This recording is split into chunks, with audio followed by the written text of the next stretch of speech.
we're here in the World Economic Forum. I just arrived today, so I have not witnessed or been present for all the things that have been televised. You're still smiling. Yeah.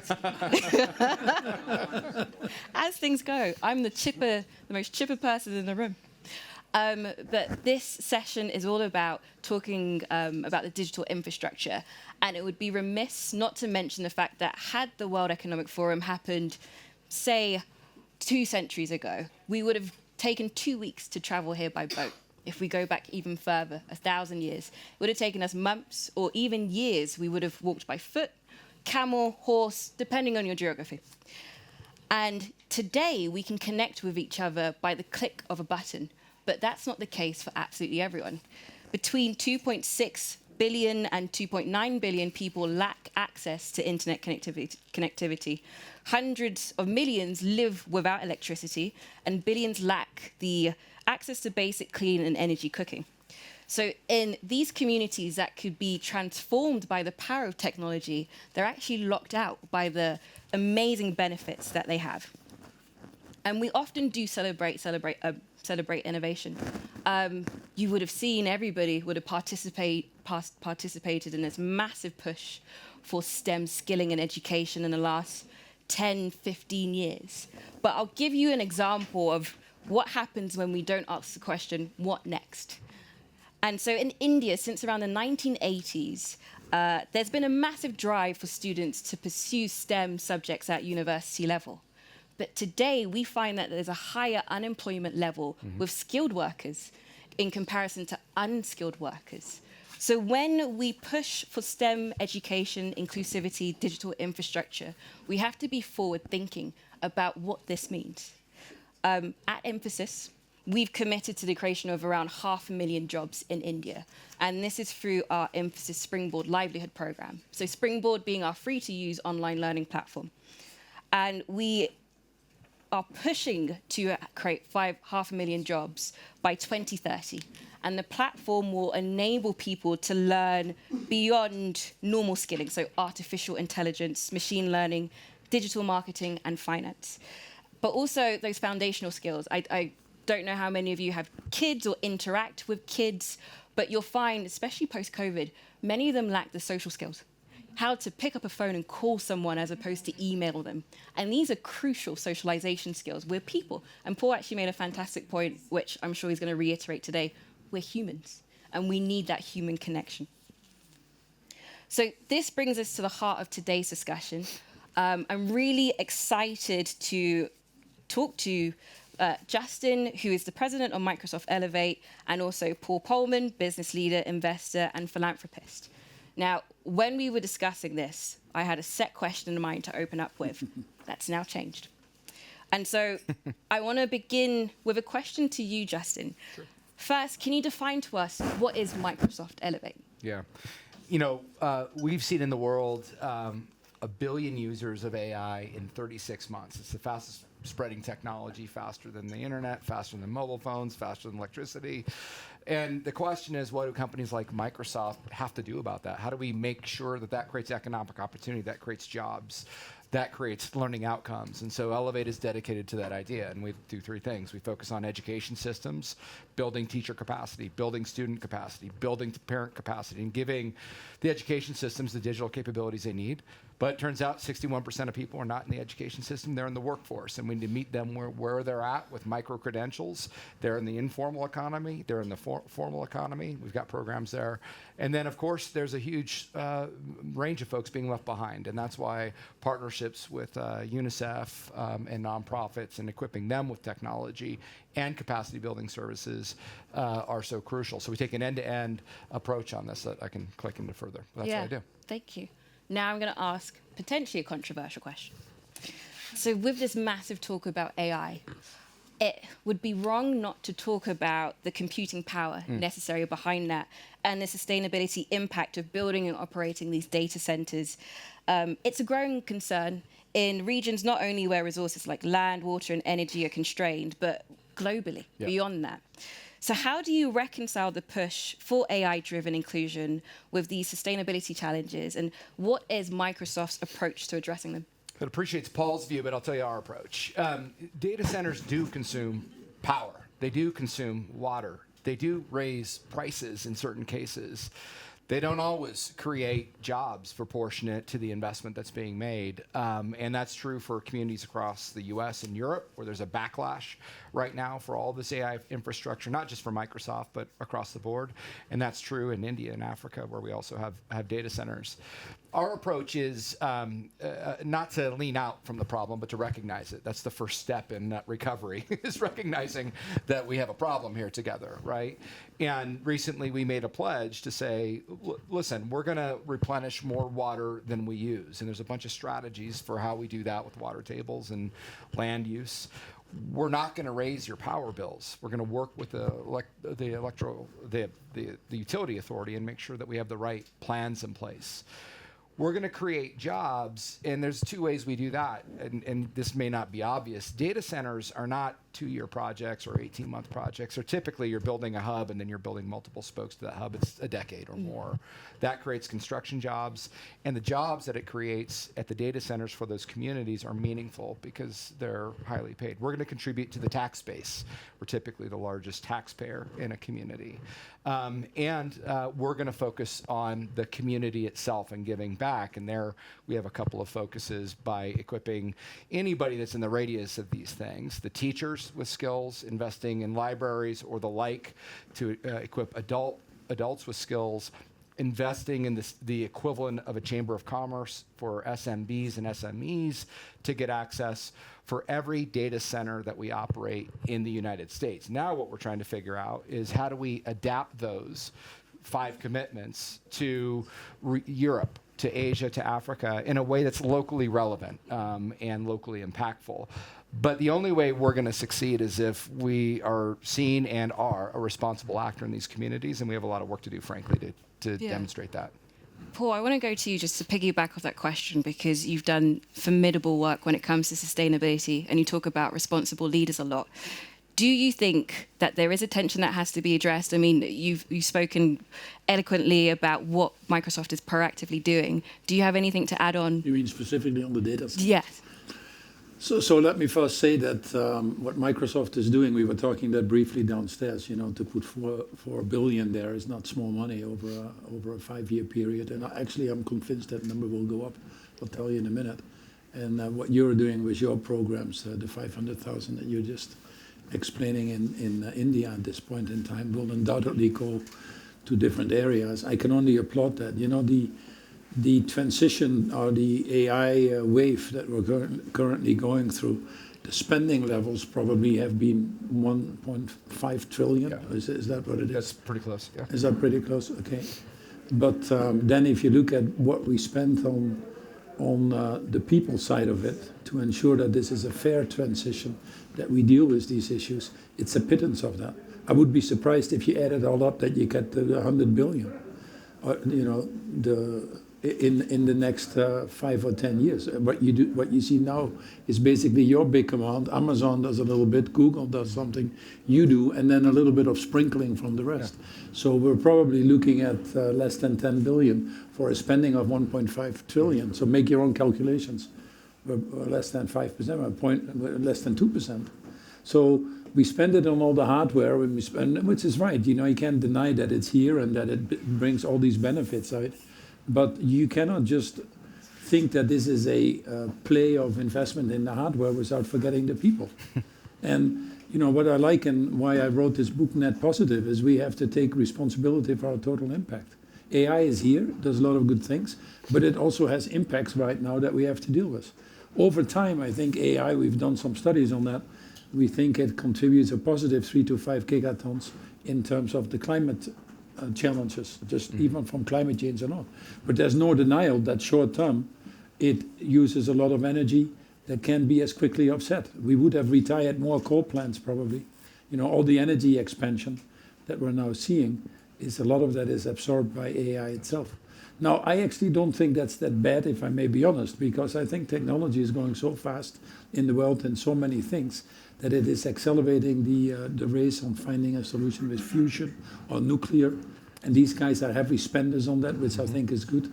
But I also think that the industry is working very, very hard to have less energy use, less water use, etc., in the processing of these data.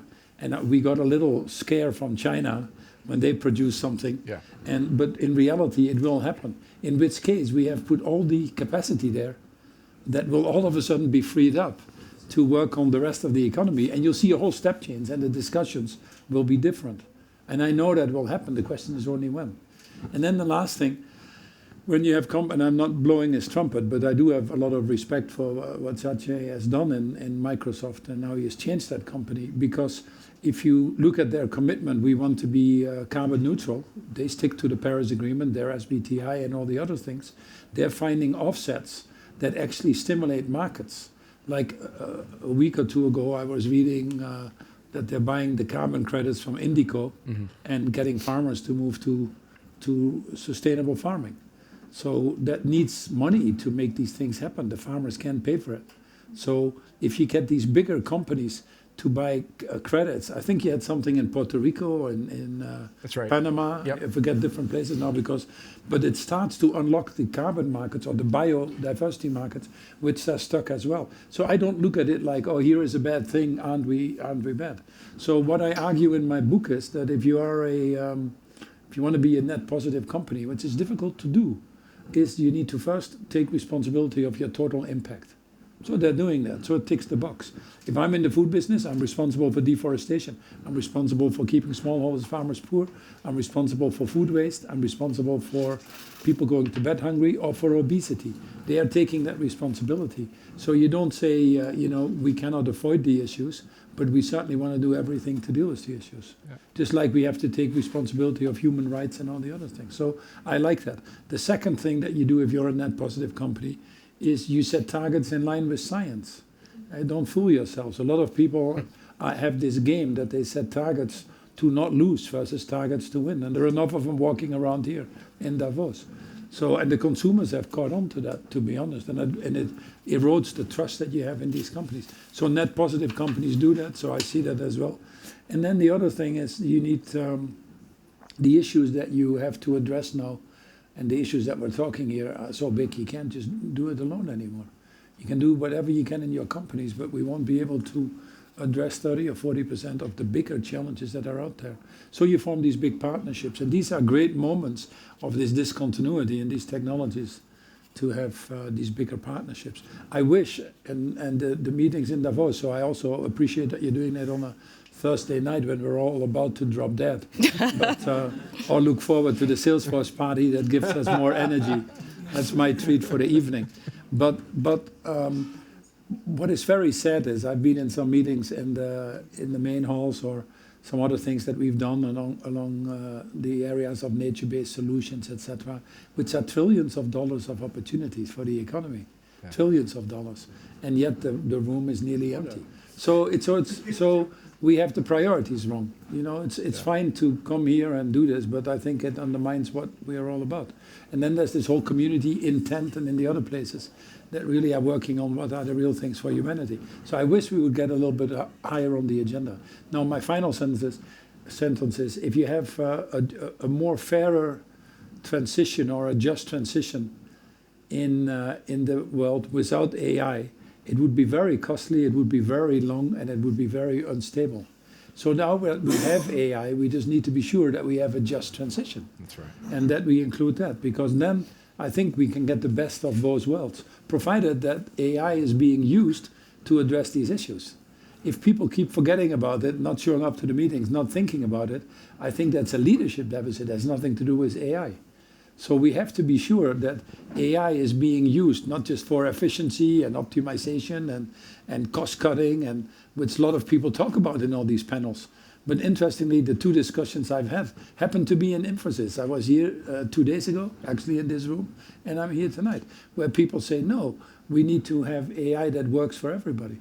Now, if you do that, I think you put your company in a very good position. And actually, you get paid back 10 times. Someone says, generosity always wins long term over greed, but this is not generosity.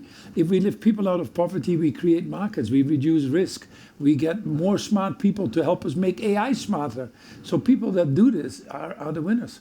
When I was running Unilever, I got a lot of flack. This is in 2008 when I launched my plan, which was called the Unilever Sustainable Living Plan. I said, we are going to create 5 million jobs for people in Africa. People said, you're berserk. Why do you want to pay for that? We started with John Ruggie implementing the framework for business and human rights, which every business person was running away from. So we created that. We looked at modern day slavery acts and put that in place. We created the Global Living Wage Coalition. And people said, why do you do all these things? That's just outright stupid. No, if society can't function, we can function. It comes directly back in our business. And not surprisingly, you do it well. In our case, in the 10 years, we're not like Microsoft, which is hitting a wave, obviously. We're a very simple business of soup and soaps. But we had a 300% shareholder return by lifting people out of poverty.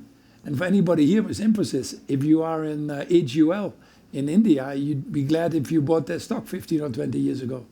And it's all driven by focusing on the poorest of the poorest. What Prahalad called the bottom of the pyramid. Yep. And so our mentality has always been we don't produce for the poor, we produce with the poor and address it. So we instinctively, as a consumer goods company, go to that element and say, how do we help people? And then how do we make money? And if you can't figure it out, we have to hire smarter people. So we go to Infosys and hire a few from you or to Microsoft and help us do this. But that's what the thing should be. What worries me, and I'll stop there, is that in this whole tech community and what I call the California bubble, we've all been to Las Vegas at the beginning of the year to whatever you call this. CES. CES. Yep. They finally convinced me to go once. but there were just people with an idea or technology trying to become a billionaire. They had never lived anywhere in the world to figure out what really was needed. Yeah. So that worried me. So if we can bring that human face to AI, I'm happy, and I'll be advocating for that in many different ways. Can I ask one question? Of course. How many folks here are in the private sector? How many folks here have some intersectionality with the United Nations in any way? The one thing that Paul has demonstrated over the course of his career as one of the greatest, I think, social entrepreneurs in the world is you have to meet the moment. And these moments come and these moments go. And we're at this point right now that if you've had any discussions with any of your United Nations, anybody from the United Nations in this room? Okay. If you had a discussion with UNICEF or UNHCR or any of these WHO, their funding has been reduced because of governments pulling back. HIV programs are being cut. Food insecurity programs are being cut. Education poverty programs are being cut. And it's time to meet the moment and lean in and make a pledge as a private sector to lean in to help the United Nations, which isn't just the United Nations, it's the entire ecosystem of nonprofits and governments that depend on their infrastructure. And I just would encourage you to be curious and figure out what can you do in your business. I'm not saying give things away for free. I'm not saying everything needs to be pro bono. It's good business to lean in now, I'll tell you that, to lean in and help them through this very tough period that they find themselves in. Well said. And it's stability of society. So people talk here, which is very sad. You see the web, all the CEOs, they read the newspaper and then they sort of fill out the survey without thinking. So what's the biggest risk right now? Oh, it's geopolitical risk, or it's tariffs from whatever. So they don't think longer than probably their nose, and I think it's even shorter than that. And then all of a sudden they say that the risks that last year were risk number one, which is destruction of our living systems on which we depend, the biodiversity, which is in every business to succeed. We need land to produce food. We need air to breathe. We need water to survive. We're all connected in that sense, and we're destroying it faster than we can replenish right now. And these things are a tremendous cost for businesses already currently, in the trillions of dollars. So what does Davos say? Oh yeah, that's very important, but that's for 10 years from now. I mean, they live in Wallerland. You cannot, if you open the papers every day now, there are thousands of people losing their lives because we're not acting. So we react to the symptoms. The normal human beings, we react to the symptoms, and we don't deal with the underlying causes. And we kick the can down the road. What you are saying is, just the cutting of U.S. aid is estimated to cost 12.5 million lives. Yes. And then all the other misery that comes along it, how many people you've excluded from giving them a chance to participate in this life that we just have become accustomed to ourselves. And I with have a two little questions. little bit of money, you can actually make your businesses better and solve these problems. Just do one thing. It's Just one thing Yeah. out of Davos. No, one no. thing that you can do. Back to you. So the two questions, because I am also a listener in all of this. So my two questions are following on to some things that you said. So with government aid being withdrawn increasingly from intra-governmental organizations like the United Nations, do you think that perhaps this is an opportunity for private sector and philanthropists to step up? So for those of you who aren't familiar with humanitarianism or how developmental sector acts, you have institutional donors, and this might be the UN or government, and this is typically taxpayer money. Now, this is taxpayers' money, so it's risk adverse. They're less likely to invest in an innovative project, which can do amazing things, because these are your citizens' money. But with private capital, you have often with fantastic leaders who have an appetite for risk. Yeah. And then my second question, and I can recap it again. The second question is, there's been a lot of talk about leadership. And you mentioned Sachin from Microsoft and being a great example. And I remember reading a newspaper a few years back, and it was talking about how CEOs have short-termism. So they think as far as their own term, and they don't think about the business longevity after that. But how do you manage that tension between the myopic view of we need to meet the shareholders' core to, okay, we actually have a society that's going to go on longer than how long I'm going to be in the seat? And do you have personal experiences of when you face this yourself? And these are two different questions. Two Paul, different you wanna questions, take the or answer it second how one? you want. I'll take a part of Yeah, the yeah. first one, but you're Yeah, probably yeah, the better yeah. chair for the second one. I think the answer is yes and no. Let's be specific about a couple of problems. Let's take a look at UNHCR as an organization cut by at least 30%. They're managing the welfare of about 117 million people that are either refugees or internally displaced people, mostly in an urban setting, sometimes in a camp setting. It's not necessarily a money-making business. This is, and they're operating at massive scale. This is where the UN plays a role, and governments need to play a role. And when something like the US or the UK or Germany step back at scale, that's a very big hole to fill. And certainly we're going to do our part, and that's why I'm talking about this UN80 pledge. And it is time for us all to step up. Otherwise, I wouldn't have made that pitch. But I think it's not going to be enough. I think we're going to need more than that, which is a structural problem. On the other side, though, if you take UNICEF and their work to solve the opportunity divide at many different levels, there are some hopeful things.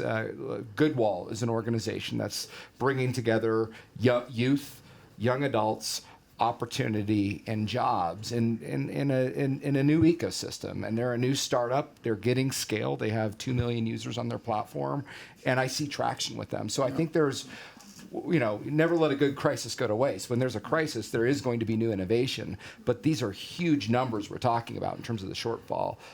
So I just worry that it's not going to be enough. 2 Indian kids, by the way, from Geneva. They ought to be supported. Thanks for the shout out. I noticed them as well. There are two positive things happening. I don't want to get people totally depressed because of the cutting of aid, which is a disaster. So let's establish that first. But you see two things happening now. You see much more focus now on how do you get a bigger bang for your buck. I run myself one of the bigger foundations in Africa from my private side. But we would get $100 from NORAD in the Norwegian, let's say, development agency that had to be channeled via UNICEF. But perhaps $100 would get to the people. In my case, blind students in school or deafblind that would get the money. What you now see is that people really are looking at more efficiency and running these programs better. You also see that so much time was spent on fundraising. A lot of these NGOs, half the time they spend, and they fish in the same pool. So you see this consolidation and this focus, which is good. That's the first positive thing coming out of that. We should not underestimate. The second positive thing that is coming out of this, now people are saying we don't have so much money anymore, so I cannot actually spend it, but how can I leverage it?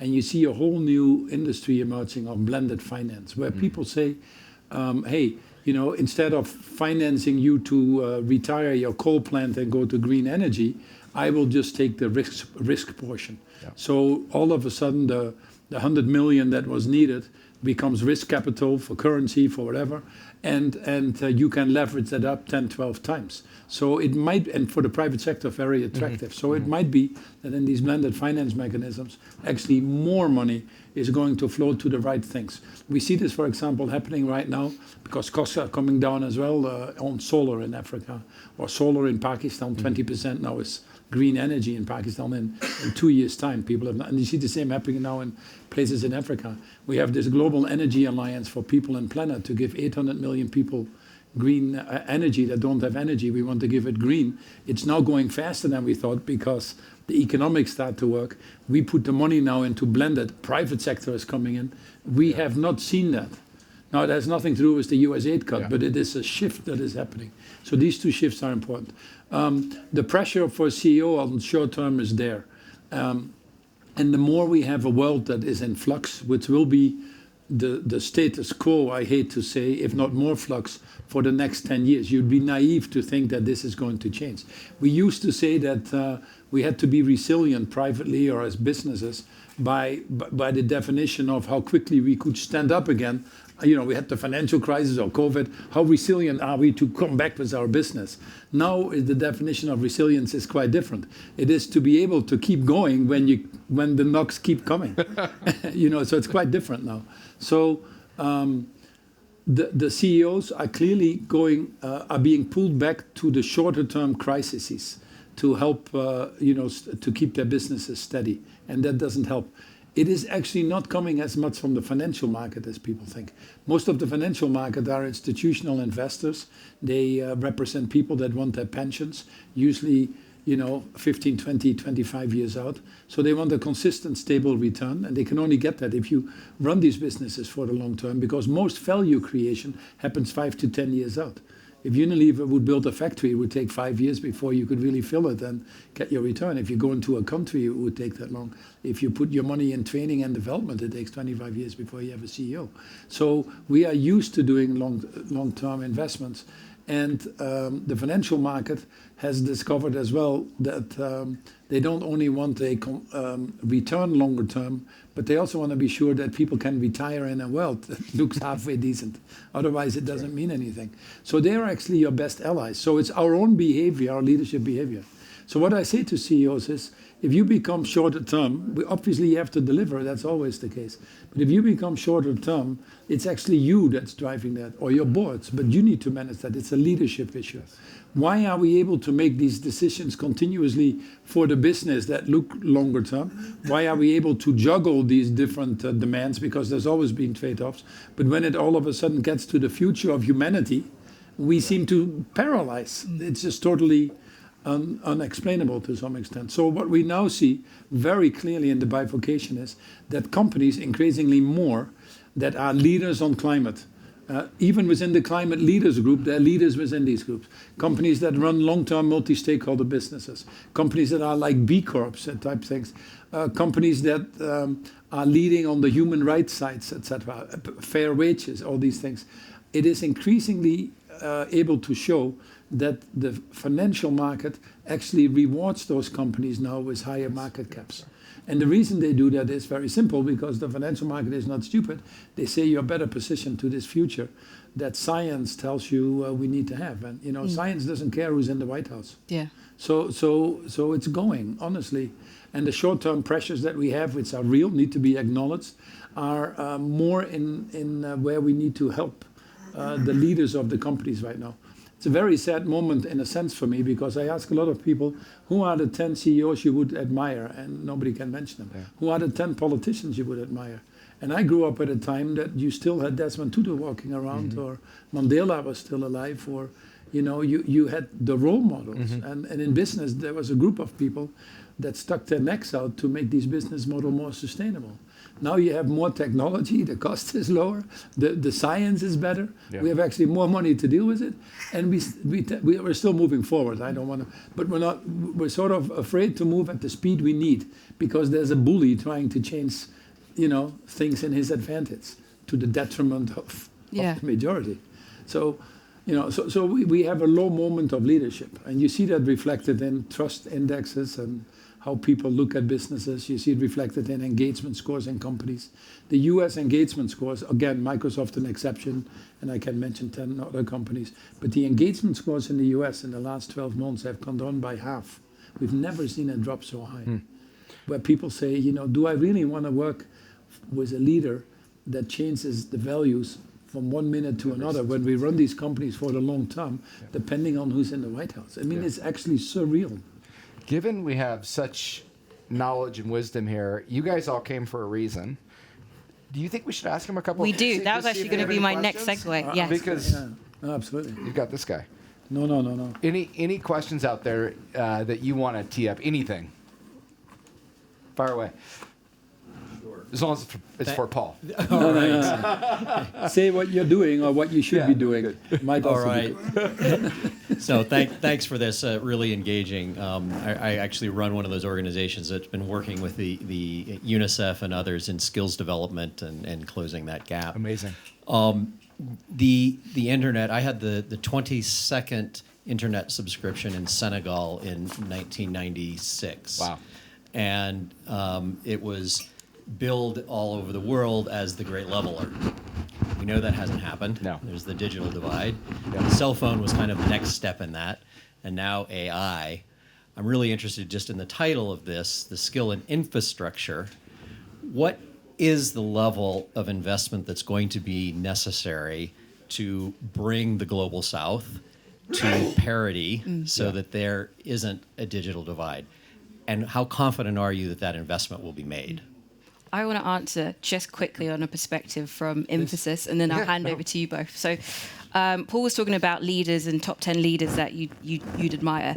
And for me personally, one of them, and you might think, Marinda, how convenient, but it's Nandan Nilekani, who is one of the founders of Infosys. And one of the things, one of the great things that he did was took a sabbatical from his corporate role and worked with the Indian government to create, and I always mispronounce it, and every one of my colleagues politely tells me the right way to say it, and I never get it right. Arda. The identity system. Yes, India's digital identification system.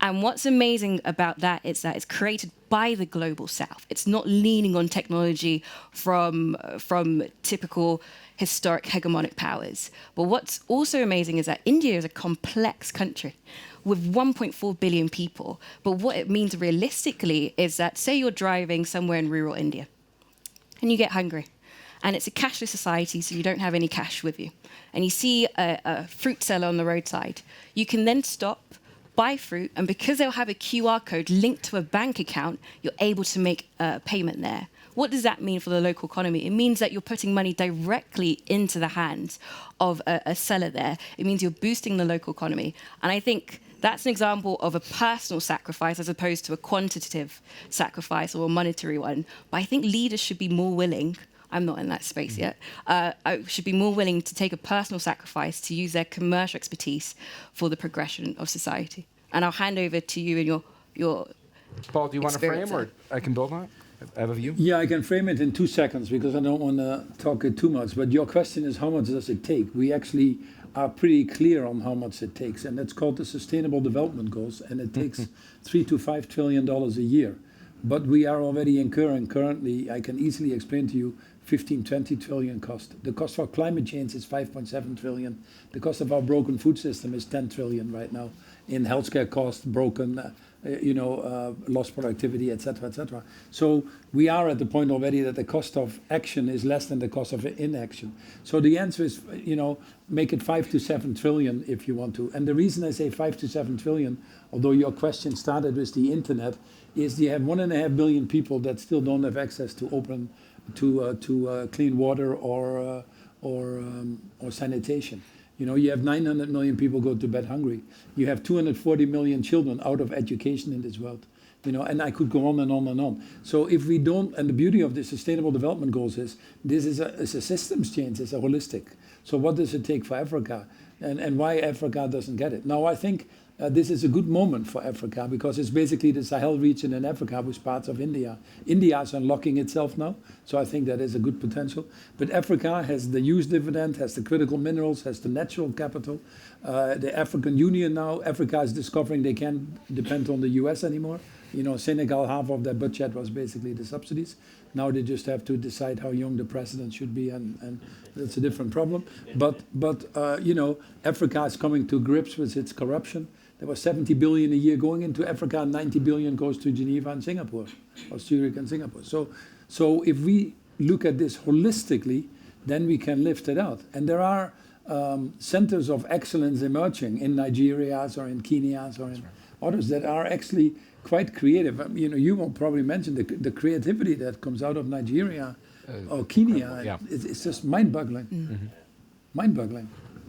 No, and I think just to add to that, there's ways that we can work together to lower the barriers. So we made a commitment with our Airband initiative to connect 250 million people in partnership with Liquid Telecom and so many other partners across, we'll just talk about Africa today. And the way we did that was to introduce new capital to de-risk going into new markets, introduce new partnerships, mortgage our brand to some degree, and reduce barriers so that we could increase connectivity. And that's progress. So I think we're going to need to find more models like that to close the divide. Any other questions? Right there. And then you after. Please. Paul, thank you, first of all, for being such an inspiring figure for all of us. As you might remember, my name is Jayant Sinha. I was introduced to you through Nick Stern, so I'm very pleased to meet you. I'm very happy It's a great we friend. could connect. So we run the largest blended finance fund in the Global South. It's about $750 million. And we were started with support from the UN Green Climate Fund and India's Sovereign Wealth Fund, and we have support from a lot of DFIs. We are raising our second fund because we've already fully invested our first one in electric buses, electric cars, waste to energy in India, and they're doing well. So our first one has done quite well.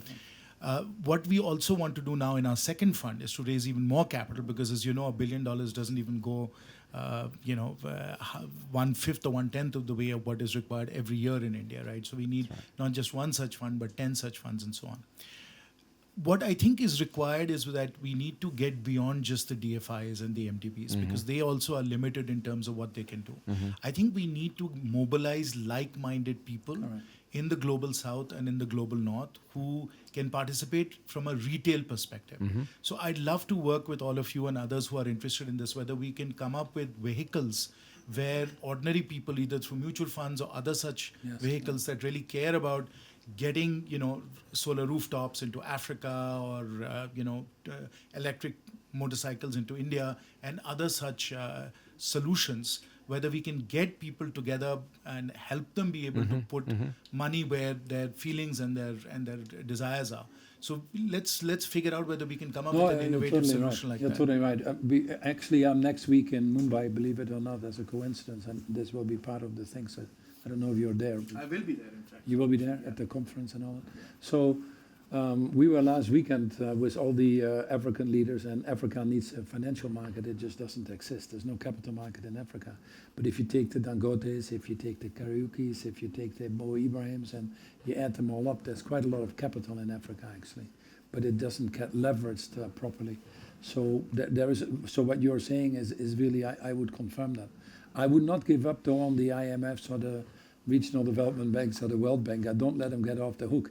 I think with the Bridgestone initiative and creating the blended financing mechanisms and getting them to use them, our money, if I may call it that way differently, I'd still think we want that. And Nick would, and Farah Songwei, talk to them. They would pretty much endorse that. The emerging markets need $1 trillion in financing now. So you're right to increase your fund. And I think about a quarter of that could come by redefining how we use the money in these institutions. I don't know if you agree or disagree. No, I agree. In fact, I did a lot of work with Nick and others on the G20 report and Bigger, Bolder, Better, as you remember. So that is happening. Ajay and others are making those necessary changes. But again, we've got to also get people involved at 100%. the retail level as well. No, 100%. 100%. I could not agree more. We'll take one more But send question. me more what you're doing, because great. I'd be interested in it. We'll take one more question, and then we'll have to go, just because this is Justin's Release fault. you. Justin said he has to leave at 7 p.m., so we'll all blame They it on all him. do. Yes. Thank you very much. My name is Lydia Kizimana. I'm an entrepreneur based in Rwanda. I run a network of preschool. So I'm going to lower the conversation a little bit. So in this world, that is full of conflict and hate and a climate crisis and everything that goes around that, we are seeing less and less investment in early childhood education. This is really the foundation of everything. That's where compassion is taught, respect, and that's where you really build the true human, in us. That's right. So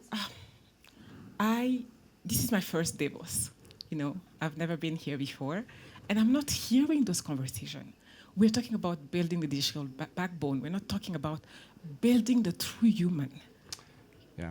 What are you doing? And this is a question to all of you. Yeah. What are you doing to build that person?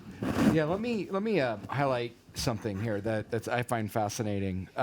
When we look at the workforce that those preschoolers are going to go into, what we see is a world where 70% of the jobs and the skills are changing, and the catalyst from that is AI. They're changing rapidly.